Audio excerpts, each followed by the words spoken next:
өз ойыңды эркин айтуу, сөздү корумал айтуу үчүн әрине дебат ойноо керек.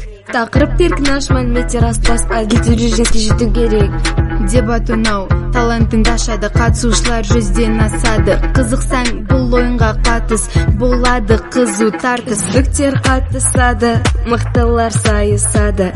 Мыңнан бирөө гана жеңимпаз атанады. Жактау, мактау, кателик издеп таттау, өз сөзүңдү далелдеп, позицияңды сактау. Факт және кілт сөз, философияңды актау. Енді дебат модада, жетекші ерсін аға, командалар танымал, біздің бүкіл ауданға. Сендер дұрыс таңдау жасап, дебат ойынын ойнаңдар. Сендер дұрыс таңдау жасап, дебат ойынын ойнаңдар. Сендер дұрыс таңдау жасап, дебат ойынын ойнаңдар.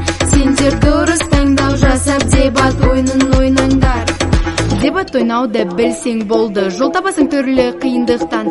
Бұл ойынға біздегі көңіл толды, дос таптық барлық сыныптан. Дебат ойнайтын түрлі команда төселіп өседі мына заманға. Досының бәріне осыны айт деп жиналып, дебатқа келіп қайт.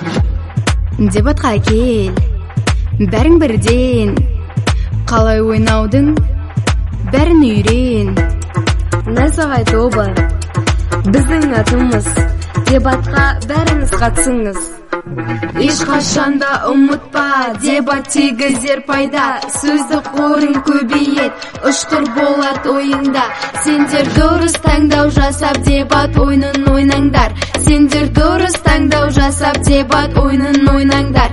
Сендер дұрыс таңдау жасап, дебат ойынын ойнаңдар. Сендер дұрыс таңдау жасап, дебат ойынын ойнаңдар.